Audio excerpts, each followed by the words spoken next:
Hi everybody, it's Billy here, and I just wanted to send out another Zoom tutorial because Zoom has changed quite a bit since I've posted my last videos. And in this video specifically, I want to show you how to share just a part of your screen. I know I showed you how to share your screen before, but just sharing part of your screen makes the experience for your viewers so much nicer. And so I thought it would be quite good to have a video dedicated to this. So you can see now that I am actually, I'm filming my screen. We're in Zoom at the moment. You can see here's my Zoom bar. As you know, my Zoom is in German, but it doesn't matter. It's exactly the same function in the same place. You've got the same little symbols here. You can see at the moment, it's only me here. In the room, there's nobody else. There's a chat. Obviously, I'm not going to use it. And then here, this green button, this is the screen sharing function. And I'm just going to click on it to show you the different options now. So pay close attention. So when you click on it first, you can see that the first option is literally to share your entire your desktop. Okay, that means you share everything that you have on your screen. So whatever you will open up on your screen, whatever window, whatever program, your students or your viewers will see exactly what you see. So this is this option. You can see this very silly still here image of me. That's because we are just in Zoom. Then of course you also have the whiteboard option, iPhone, iPad. Here this is the option for my screen sharing tool actually. And then there's also a PowerPoint open here on Google Slides and Screencast-O-Matic. And then at the top here, you can see that we're set to basic at the moment. You can also choose the next option, and that is advanced, okay? It will be called advanced on your English screens. And then you have a beta version here. And then the second option here, really this says part of your screen or portion of your screen only. And so I'm going to choose this now because what will happen is I will see a little window popping up now. You can see this is my entire desktop here, everything that I have open. And quite often we have a lot of tabs open. Now I did this on purpose just to show you how many tabs some of my trainees sometimes have open. There is BBC News, my Gmail account, my Google Drive, my Spanish application, the Cambridge Dictionary, Spotify, Welling, WhatsApp, whatever. There's so many tabs we often have open because we're working a lot. And it doesn't look good to share all of this.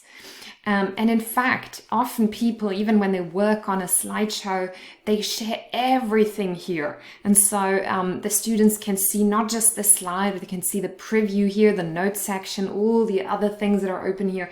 And it doesn't look very elegant or smooth. And it actually, sometimes it can even distract people. So I would definitely say you should open only a portion. And so what you can see here is this little frame. The moment it's green, I'm going to click on it because I can adjust it and move it around, it turns orange. And now my students will only see what is inside this frame.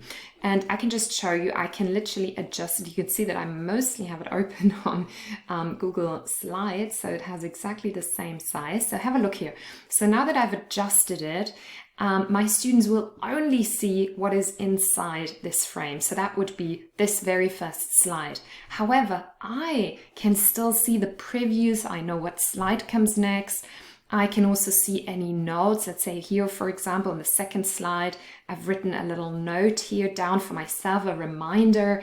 Oh, I have to set up breakout rooms now. So all of these things I can set up. But my students will not be distracted. The only thing they see is this here. The other thing that is good is that while I'm teaching, I will still have the video panel open here on this side. And so I can still see who's in the class and who I want to nominate maybe. And my students will only see the slide. They will not see the other video panels, as sometimes happens when you go into full screen mode. I'm just going to move myself a little bit here. If I click on present, that might happen. So this is a very easy thing. Now, sometimes you want your students, let's say, for example, you've got a little task here, you want your students to read over this, but you already want to prepare something else. So of course you could also click on this pause sign here. Now that would pause and freeze the screen, so the students will still see the slide, but you theoretically you could go here to the Cambridge Dictionary, can work on your screen, you could go and book yourself a flight while your students are busy. I'm suggesting you don't do that, that is a joke of course. But you can do all these things, your students won't see them because they are frozen to only see the screen. Now you just have to remember that you have frozen the screen. It says here that screen sharing was stopped. And if you want to resume, you can just click on the little play button. And now, again, if you were to go to the next slide, your students would then also see this next slide, okay? Now, I think this is an incredibly useful tool because it does make the experience a lot smoother, a lot more elegant for the students or whoever you're giving presentations to. And also it has a lot of benefits for you because you can still see everything else on your screen. You can sometimes use the freeze button here and prepare in advance what you want to do next. And of course, if you were to change the screen, let's say, for example, I want my students to see something in the dictionary here, and this frame is not correct anymore.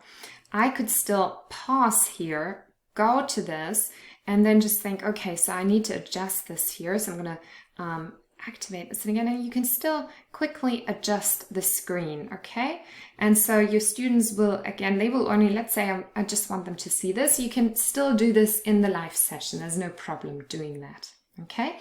Now, a little tip, what I often do just to prepare myself, I'm just going to stop screen sharing quickly. Before I start my lesson or my presentation, whatever it is, and before I even allow people from the waiting room into the session, I usually go into screen sharing, advanced portion of my screen. I go to the right slide, and then I already adjust this frame to whatever it is I want my students to look at later, okay? So Zoom will remember this. Okay, so that's really neat. I'm just going to move it a little bit further down. I go to the first slide, I stop the screen sharing, and it will be saved, okay? So I can admit all my students, I can welcome them, I can have a little chat with them, and then when it's time to share my screen, you can see it's already set now to advanced in a portion of my screen, and there I go. I can just go straight away into the presentation, okay? So try this out and play around with it, and if you have any questions, then just leave me a comment and I will have a look at it and help.